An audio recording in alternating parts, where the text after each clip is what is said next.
I retired at 65 and realized I hated my job for 40 years. That sentence sounds dramatic, maybe even exaggerated. But for many people, it lands with an uncomfortable sense of recognition. Retirement is supposed to be the moment of relief, the long-awaited finish line. And yet, for some, it becomes a moment of reckoning. When the noise stops, when the schedules disappear, and when there is finally time to think, a quiet and unsettling question appears. Why did I stay so long in something that drained me? This is not a story about laziness or ingratitude. It is a story about psychology. More specifically, it is a story about the sunk cost fallacy and how it silently shapes careers, decades at a time, without ever asking our permission. The sunk cost fallacy is the tendency to continue investing in something because of what we have already put into it, rather than because of what it will give us in the future. Time, money, education, reputation, and emotional energy become chains. The more we invest, the harder it becomes to walk away, even when walking away is clearly the healthier option. In careers, sunk costs accumulate slowly. A degree earned in your early 20s. The first job that feels like a foot in the door. The promotions that come just often enough to keep hope alive. The compliments that tell you that you are good at what you do, even if you don't enjoy it. Years pass, then decades, and before you realize it, the idea of leaving feels impossible. At 25, quitting a job feels like an experiment. At 45, it feels like a betrayal of your younger self. At 65, it can feel like a confession you were never brave enough to make out loud. Most people don't wake up one morning and decide to commit their lives to work they hate. It happens gradually. Often the job is tolerable at first, maybe even exciting. You learn fast, you feel useful, you get paid. Discomfort is explained away as normal growing pains. Everyone struggles in the beginning, right? Then the responsibilities increase. So do the expectations. You tell yourself that the stress is temporary, that once you reach the next level, things will improve. And when they don't, you adjust your expectations instead of your direction. This is where sunk cost thinking begins to take root. You've already invested so much. You've sacrificed weekends, family time, health, and hobbies. Leaving now would mean admitting that those sacrifices did not buy the happiness you were promised. And that is a painful admission. The human brain hates waste. We are deeply uncomfortable with the idea that our past efforts might not pay off.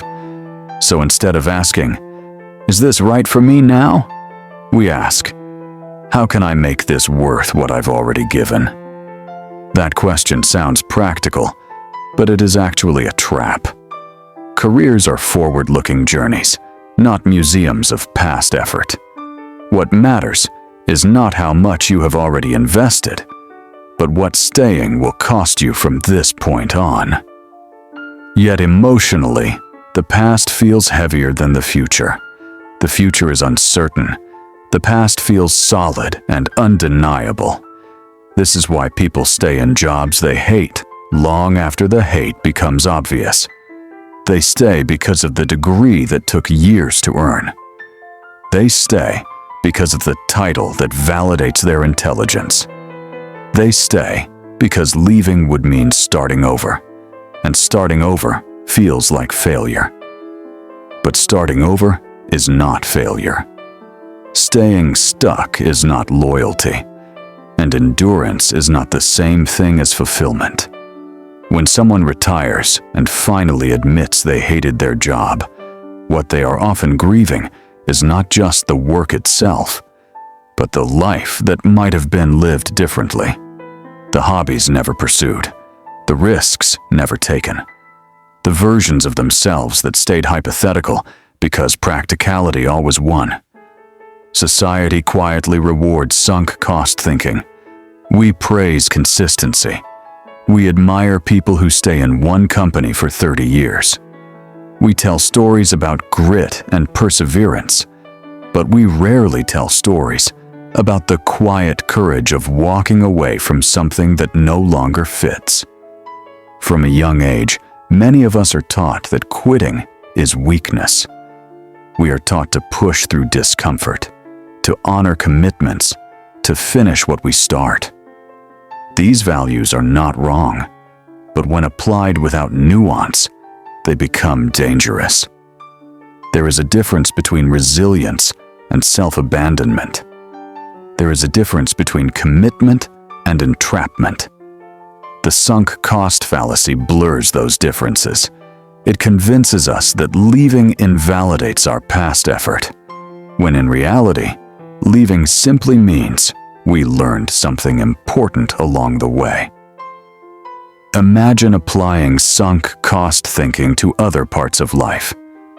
Imagine staying in a relationship that makes you miserable because you've already been together for 10 years. Imagine continuing to eat food you hate because you already paid for it. In those cases, the absurdity is obvious. Yet with careers, we normalize it. Part of the reason careers are especially vulnerable to sunk cost. Thinking is identity. Jobs are not just how we earn money, they become how we introduce ourselves. "What do you do?" is often the first question we ask strangers. Over time, the job becomes the self. Leaving a career then feels like erasing a part of who you are. It can feel like stepping into social invisibility, or worse, social judgment. People might ask uncomfortable questions. They might express confusion or disappointment.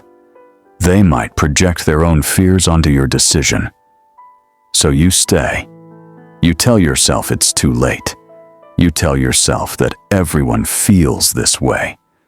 You tell yourself that happiness is overrated and stability is what matters. And for some people, that trade-off feels acceptable. Not everyone needs to love their job. There is nothing wrong with choosing security over passion if it is a conscious and honest choice. The problem arises when the choice is not conscious, when it is driven by fear disguised as responsibility. The tragedy of sunk cost careers is not that people work hard. It is that they stop asking whether the work is still serving them. They stop checking in with themselves. They treat dissatisfaction as a personal flaw rather than useful information. Dissatisfaction is data. It is not a failure signal. It is a feedback signal. It tells you that something in your environment is misaligned with your values, your strengths, or your needs. Ignoring that signal for 40 years does not make it go away. It just delays the moment when you finally have to listen to it. Retirement removes distractions. There are no more deadlines to hide behind, no more meetings to justify exhaustion. The question becomes unavoidable. If I had been free to choose, would I have chosen this again? For many, the honest answer is no. That answer can bring regret, but it can also bring clarity. It reveals how powerful sunk cost thinking can be, and how easily a life can be shaped by decisions made long ago under very different circumstances. The lesson is not that everyone should quit their job tomorrow. The lesson is that staying should be an active choice, not an automatic one. Ask yourself forward-looking questions. If nothing changed, would I want to be doing this in 5 years? If I were starting today with no history here, would I choose this path? What am I afraid would happen if I left? And which of those fears are actually true? The sunk cost fallacy thrives in silence. It weakens when brought into the open. There is also a quieter truth hidden in these retirement confessions. Even if someone feels they wasted decades in a job they hated, those years were not entirely meaningless. Skills were built. Relationships were formed. Strength was developed. The mistake was not the learning, it was the assumption that learning obligated lifelong commitment. You are allowed to outgrow choices that once made sense. A career is not a life sentence. It is a chapter. Some chapters are long, some are short. Staying in a chapter that no longer reflects who you are does not make the story better. If there is one gift that comes from hearing someone say, "I hated my job for 40 years," it is this: you still have time. Time to question. Time to pivot. Time to redesign your relationship with work, even if you never change jobs. You can renegotiate boundaries. You can downshift. You can prepare for change slowly and thoughtfully. You can stop romanticizing endurance and start valuing alignment. The sunk cost fallacy tells you that the past controls you. Wisdom reminds you that only the future is still negotiable. And maybe the real goal of a career is not to prove that you can tolerate misery for a long time, but to build a life where work supports who you are, instead of asking you to disappear inside it. If retirement reveals regret, let it also reveal insight. Let it teach younger versions of ourselves that it is never too late to ask better questions, and never too early to stop living on autopilot. Because the most expensive cost is not the time already spent. It is the time you continue to give to something you no longer believe in.